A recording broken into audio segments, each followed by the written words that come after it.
இன்று சிந்துபாத்தி புதைகுழி வழக்கு 2ஆம் கட்டத்தின் 19ஆம் நாள் அகழ்பணி ஆரம்பிக்கப்பட்டது. கௌரவ நீதவான் ஏஇ ஆனந்தராஜா அவர்கள் இந்த வழக்கு எடுத்துக்கொள்ளப்பட்டது.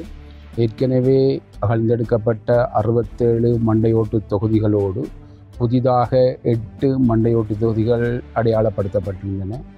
அத்தோடு நேற்று பிற்பகலும் இன்றுமாக மொத்தம் 9 மண்டையோட்டு தொகுதிகள் எடுக்கப்பட்டிருக்கின்றன.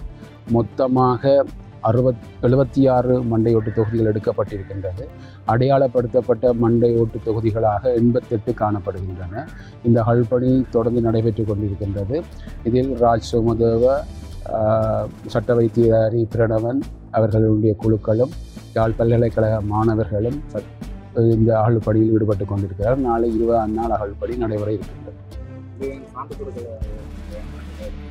இன்று உங்களுக்கு ஏற்கனவே தெரிந்த ஒரு சிறு போத்தல் ஒன்றும்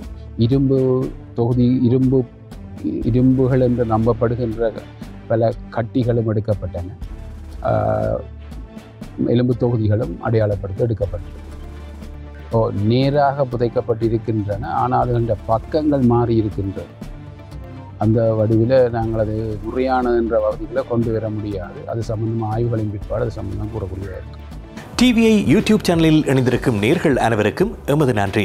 எமது காணொளி தொகுப்புகளை தொடர்ந்து நீங்கள் பார்வையிடுவதற்கு கீழிருக்கின்ற பெல் பட்டனை அழுத்துவதனூடாக நோட்டிஃபிகேஷனில் பல காணொளி தொகுப்புகள் உடனுக்குடன் உங்களை வந்து சேரும். அருகில் இருக்கின்ற முக்கிய காணொளி தொகுப்புகளையும் பார்வையிட தவறாதீர்கள்.